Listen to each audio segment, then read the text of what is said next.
이 시간에는 여러분들과 함께 마가복음 5장 1절부터 20절까지 나와 있는 군대 귀신 들린 자의 이야기를 나누려고 합니다. 5장 1절부터 20절까지 제가 읽어드릴 때에 여러분들은 성경책을 펴시고 함께 따라오시면 참 좋겠습니다.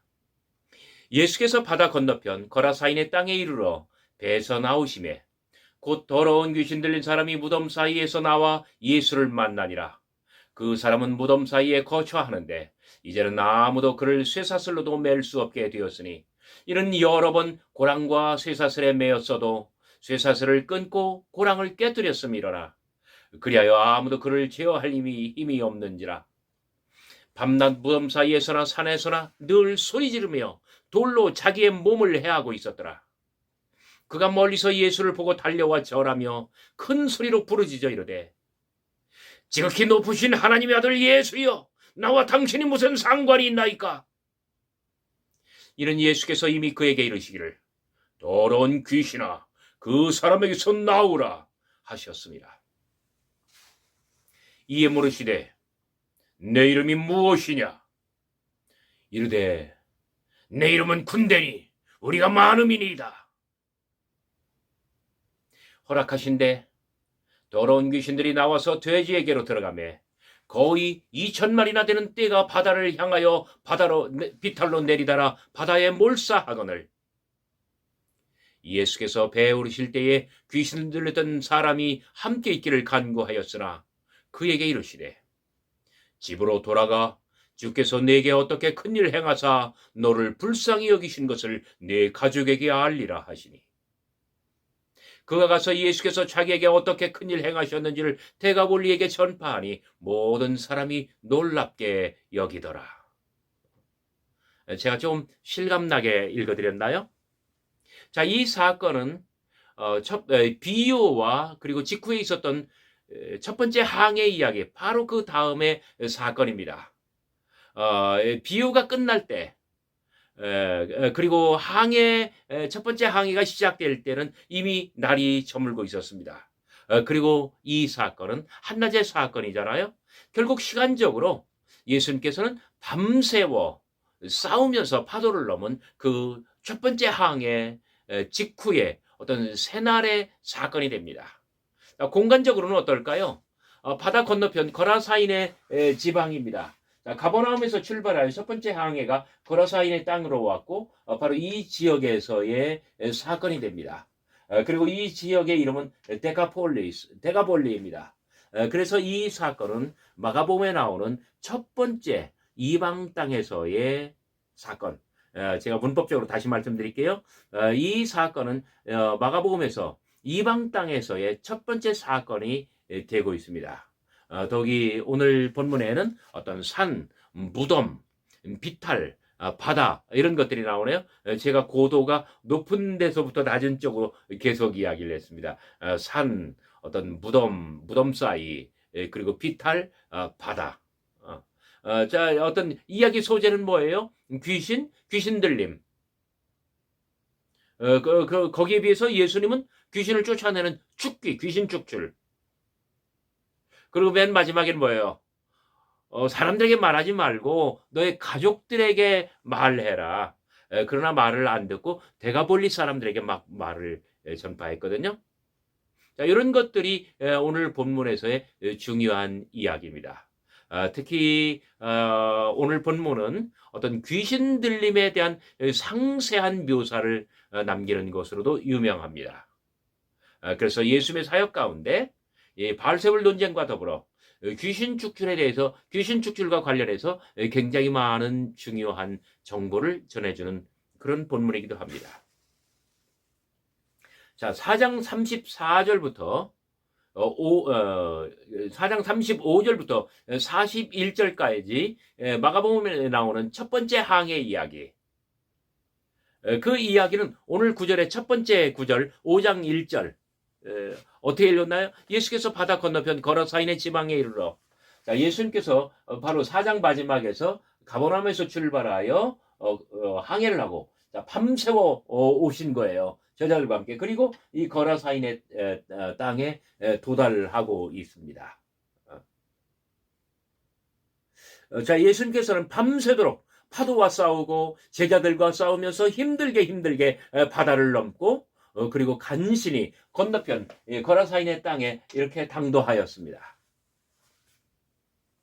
하선하시니 배서 내리시니 한 망가진 인생이 달려옵니다. 이것은 우연찮은 만남이었을까요? 그런데 그의 행색을 보아하니 거의 알몸땡이에 몸은 깡 말랐고 광대뼈는 툭 튀어나왔습니다. 눈은 괭하니 아주 푹 들어가 있는데 가만히 살펴보니 눈동자는 흐릿합니다. 온몸이 상처투성이인데 특히 깊이 파인 발목에는 핏자국이 선연합니다. 이 사람 혹시 더러운 귀신에 씌운 거 아닐까? 더러운 영에 사로잡힌 건 아닐까? 자, 동네 사람들도 이 사람을 알아봅니다. 이 사람의 여러 가지 증상을 한번 살펴볼까요? 첫 번째, 이 사람은 무덤 사이에 거처하고 있었다고 합니다. 무덤? 자, 생명이 아니라 이 죽음을 맴돌고 있습니다. 더욱이 무덤이라고 한다면 여호와의 성결과는 정반대, 아주 극과 극을 이루는 극단적인 부정, 더러움을 상징합니다. 그래서 성경에서 귀신을 이야기할 때는 늘 더러운 귀신, 더러운 영 이렇게 이야기를 하죠. 자, 이 사람은 이중적으로 저주받은 인생을 살고 있었습니다. 자, 육신은, 몸뚱아리는 어떤 귀신의 거처가 됩니다. 그런데 이 사람은 무엇을 거처로 하고 있어요? 무덤을 자신의 거처로 하고 있습니다. 자, 이 피부 안으로는 이 온 몸이 귀신에게 뺏겼어요. 그래서 귀신의 거처가 되고 말았어요. 그런데 이런 불쌍한 인생이 어떤 이 죽은 사람들의 집, 무덤을 자신의 집으로 택하고 있다는 점입니다. 이 사람은 이렇게 이중적으로 저주받은 인생을 살고 있었습니다.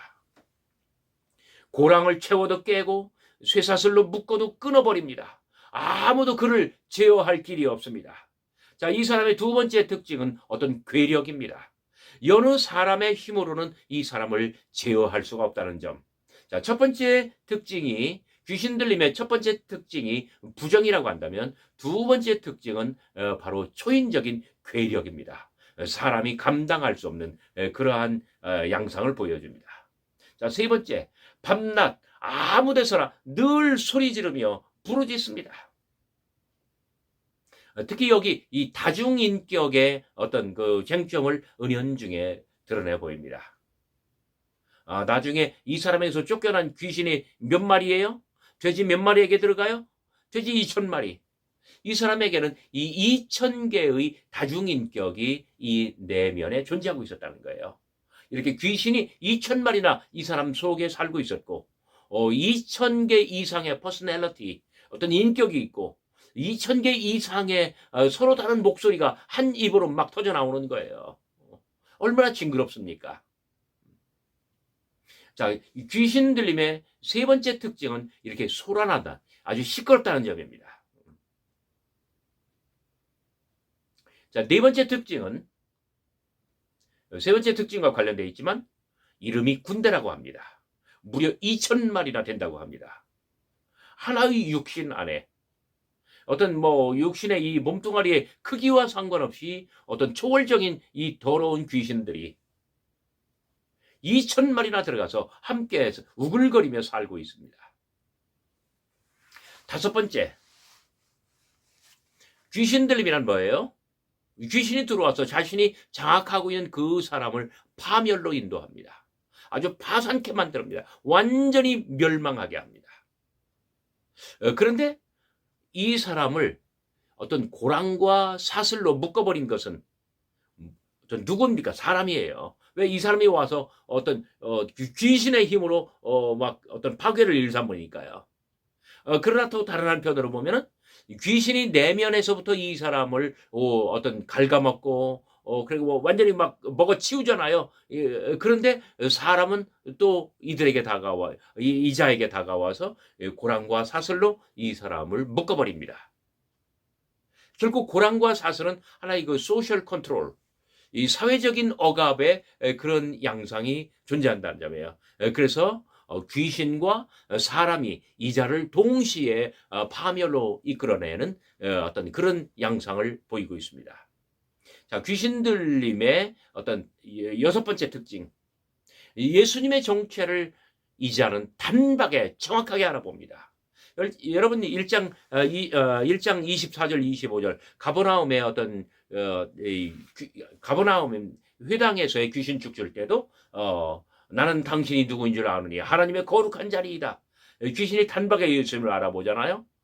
자, 이렇게 이 귀신도 어떤 인지 능력이 어떤 이 보통 인간의 범위를 초월한다.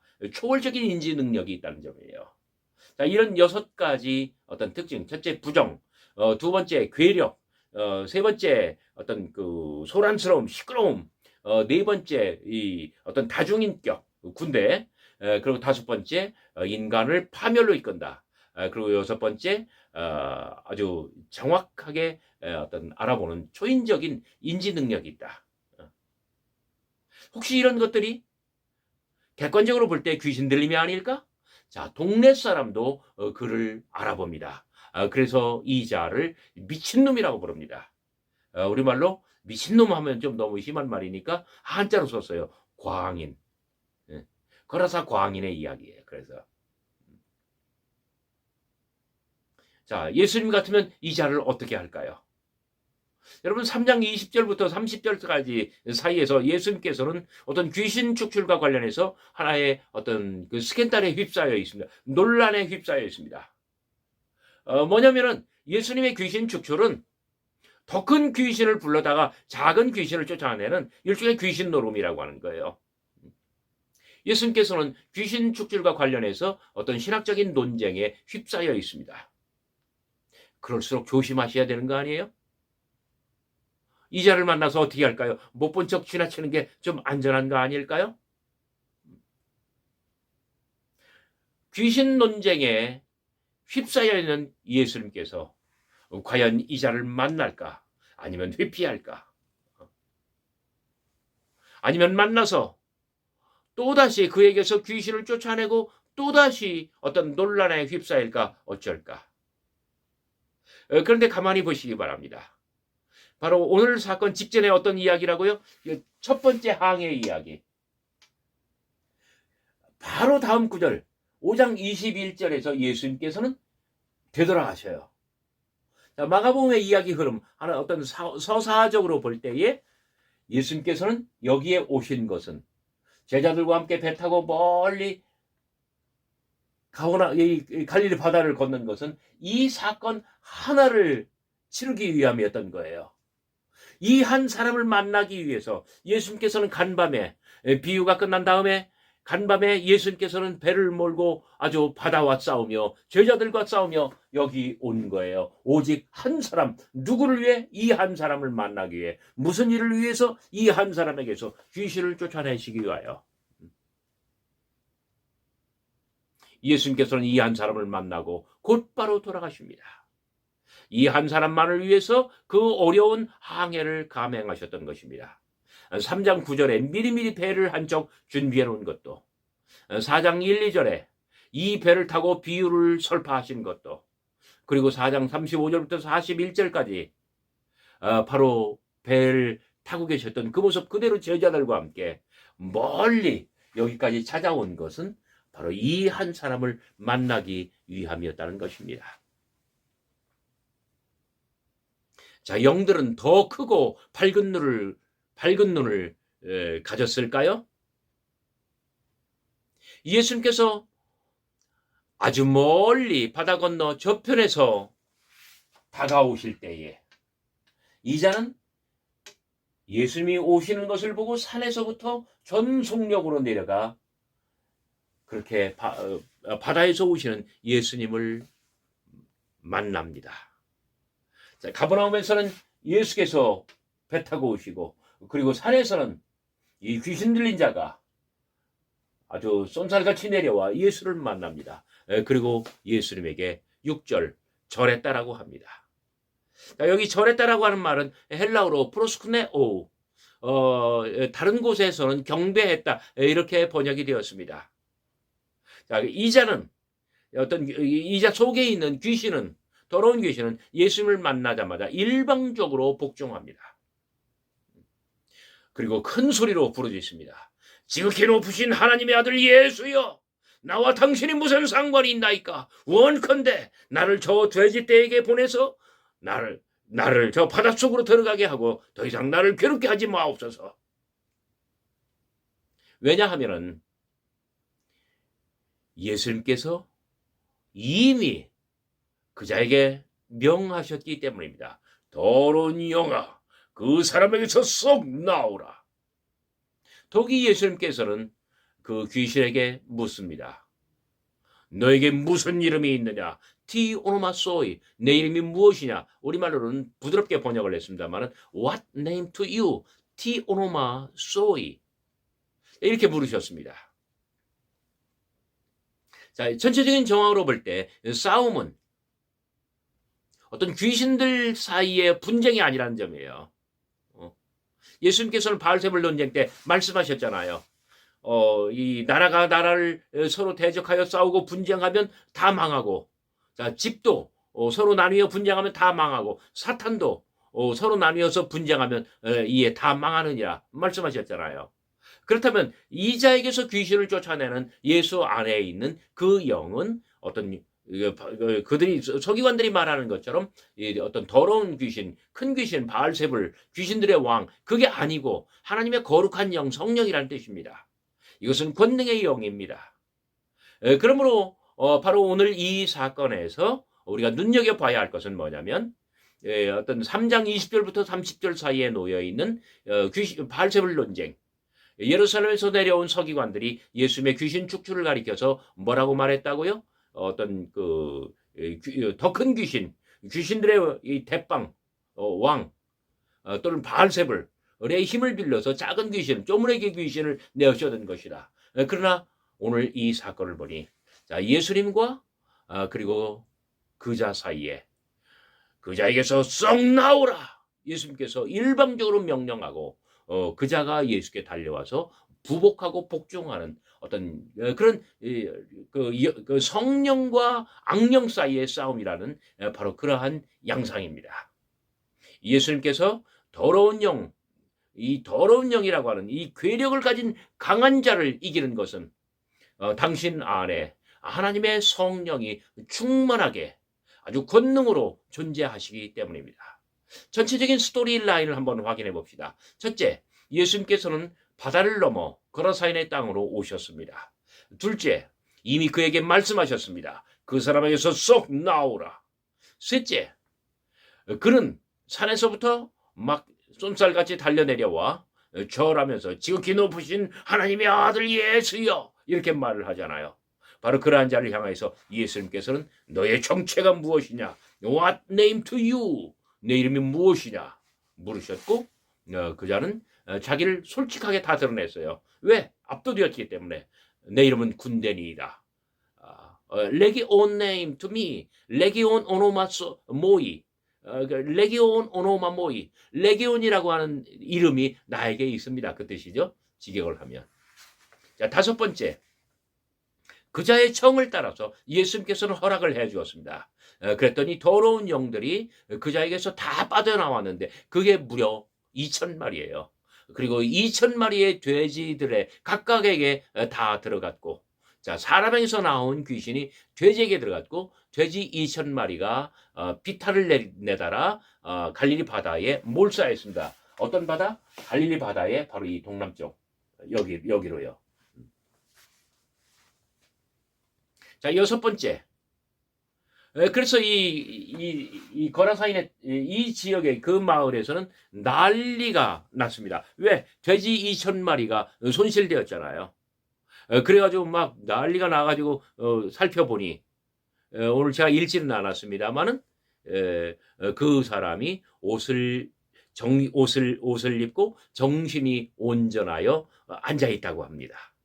아주 바른 사람이 되어서, 정상적인 사람이 되어서 앉아 있었다, 그런 이야기예요. 그래서 일곱 번째, 그런데 그 사람은 예수님을 따라 나서기를 원합니다. 그러나 여덟 번째, 예수님께서는 허락하지 아니하시고 어, 가족에게 돌아가서 이 사실을 잘 알려라라고 그랬는데, 자, 주께서, 그러니까 하나님께서 너에게 어떻게 불쌍히 여기사 너에게 은혜를 베푸셨는가? 가족에게 말하고 네가 정상인이 된 것을 그러니까 인정받으라라고 말씀하셨는데, 이 사람은 말을 안 듣고 어떻게 해요? 이 데가볼리 지역에 널리 널리 다 밝혔다라고 하는 거예요. 어. 그래서 전체 이 스토리라인 1번부터 8번까지 스토리라인을 보면은 이것은 예루살렘 서기관들의 이 어떤 분석처럼 이 더 큰 귀신을 빌려다가 작은 귀신을 쫓아내는 그런 귀신 장난이 결코 아니며, 오직 예수님께서 더 강한 자로서 강한 자를 결박하고, 그리고 그의 어떤 세간, 이 가장 소중한 것, 사람의 영혼, 하나님의 형상, 그것을 이끌어내면서 사람을 정상인이 되게 하는 바로 이 창조의 사역이라는 점입니다. 자, 오늘의 이야기가 가지고 있는 의미는 무엇일까요? 두 가지입니다. 자, 원래 거라사는 갈릴리 바다 남동쪽으로 이 50km나 이쪽 끝에 있는 거예요. 그러나 어떤 마가는 이 이야기를 바닷가 사건으로 만들고 있습니다.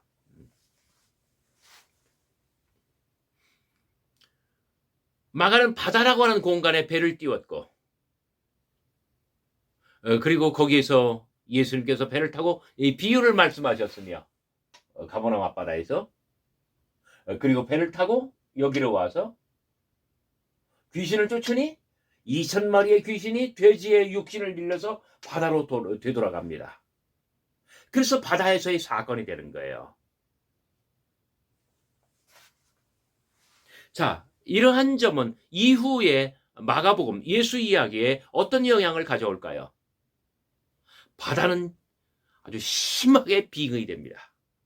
바로 직전 첫 번째 항해 이야기에서 제자들은 많은 아주 고난을 겪었고, 특히 4장 15절 말씀대로 길가에 뿌려진 씨앗처럼 말씀을 듣자마자 레비아단에게, 사단에게 모든 것을 다 빼앗기는 그러한 실패한 항해 여행이 되고 말았습니다. 그러나 이후의 항해는 더욱더 이 레비아단의 농도가, 사탄이 더 드글거리던 그런 바다가 됐기 때문에 이후의 항해는 더욱더 아주 지난한 항해가 될 것입니다. 자, 오늘 사건의 두 번째 의미는 어떤 불통을 명하였으나 이 자가 소통케 하였다는 점입니다. 특히 이 사람은 가족에게 가지 않냐고 이 데가볼리 지역에 아주 널리 전파하였다. 7장 31절부터 37절까지 가보면은 데가볼리 지역에서 어떤 사람들이 뭐랄까 귀먹고 어눌한 자를 데리고 와서 예수님에게 치유를 간청하는 그 사건이 나옵니다. 예수님께서 아주 먼 길을 돌아서, 예수님께서 정말 여기 두로 시돈부터 멀리 돌아서 이렇게 돌아왔을 때 데가볼리 사람들은 예수님이 오시는 타이밍, 그다음에 어떤 지점 정확하게 맞춰서 이 자를 데리고 나옵니다. 무슨 뜻입니까? 데가볼리에는 이미 복음이 전파되었고, 그리고 예수님에 대한 소식이 널리 확산되어 있었다는 것을 뜻합니다. 왜? 오늘 이 사람 때문에. 예수님께서는 불통을 명하였고 오직 가족에게만 가라 하셨으나 이 사람은 불순종하였고, 마치 마가복음 1장 41절부터 45절까지 나와 있는 이 가버나움의 나병 환자의 케이스와 마찬가지입니다. 불통을 명하였으나 그러나 이 사람은 나가서 널리 소문을 다 냈고 예수의 이야기, 이 복음, 어떤 이 모든 말씀의 사역을 충실히 이행했다는 이야기입니다. 오늘 거라사 광인의 이야기 재밌게 들으셨나요? 끝까지 잘 경청해 주신 여러분들에게 진심으로 감사를 드립니다. 안녕히 계십시오.